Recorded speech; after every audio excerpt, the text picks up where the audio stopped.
যারা গরু কিনতে চান বা কোরবানির পশু কিনতে চান, মাথায় রাখবেন পশুর এমন কিছু ত্রুটি আছে যেই ত্রুটিগুলো থাকলে পশু দিয়ে কোরবানি দেওয়া কখনো জায়েজ হবে না। কোরবানি দিলে আপনার টাকাও যাবে, আপনার আমলও বাতিল হয়ে যাবে। এজন্য আমি যেই পয়েন্টগুলো বলছি, যেই দোষ বা ত্রুটিগুলো বলছি, খুব ভালো করে বুঝবেন। এই ত্রুটির মাঝে একটা ত্রুটি থাকলেও আপনার কোরবানি কখনো জায়েজ হবে না। এক নাম্বার, আল আওরা, এমন পশু ক্রয় করা যে পশু চোখ দিয়ে দেখতে পায় না, অর্থাৎ তার চোখের দৃষ্টি প্রায় অন্ধের মতো, অথবা তার একটা চোখ একদম অন্ধ, সে দেখতে পায় না, তার চোখের দৃষ্টিতে স্পষ্ট সমস্যা আছে, অর্থাৎ তার এক চোখ অন্ধ অথবা সে প্রায় অন্ধের মতো। এক নাম্বার। দুই নাম্বার, আল মারিদা, খুব অসুস্থ এবং স্পষ্ট রোগে আক্রান্ত, যেমন মনে করেন হাঁপানি আছে, শ্বাসকষ্ট আছে, জ্বর আছে, ইনফেকশন আছে, এমন স্পষ্ট রোগে আক্রান্ত যেই পশু আছে, এটা গরু হতে পারে, ছাগল হতে পারে, উট হতে পারে, কিন্তু যার মাঝে স্পষ্ট রোগ আছে এমন পশু দিয়ে কোরবানি জায়েজ হতে পারে।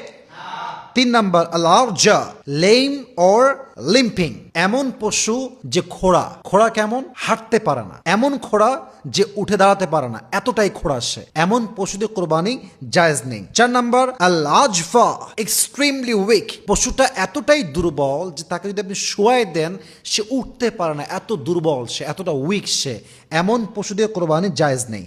পাঁচ নাম্বার, আল মুকাবালা, ইয়ার স্লিট ফ্রম ফ্রন্ট, অর্থাৎ এমন কোন পশু যে পশুর কানের সামনের দিকটা কাটা অথবা ছেঁড়া। আই রিপিট এগেন, আমি আবারও বলছি, এমন পশু যে পশুর কানের সামনের দিকটা ছেঁড়া বা কাটা। পাঁচ নাম্বার গেল এটা। ছয় নাম্বার হচ্ছে আল মুদাবারা, এয়ার স্লিট ফ্রম ব্যাক, অর্থাৎ এমন পশু যেই পশুর কানের পেছন দিক কাটা বা ছেঁড়া, তার কানের হয় সামনের দিক কাটা বা ছেঁড়া অথবা পেছনের দিক কাটা বা ছেঁড়া। এই ত্রুটি যে পশুর মাঝে আছে, এই পশু দিয়ে কোরবানি জায়েজ হবে না। অতএব এই ছয়টা ত্রুটি খেয়াল রাখবেন যে এই ছয়টা ত্রুটির মাঝে কোনো একটা ত্রুটি কোনো পশুর মাঝে আছে কিনা। এই ত্রুটির মাঝে কোনো একটা ত্রুটি থাকলে এই পশু দিয়ে কোরবানি জায়েজ হবে না। আল্লাহ আমাদের সবাইকে সাবধানে পশু ক্রয় করার তৌফিক দান করুক। পড়েন সবাই আমিন।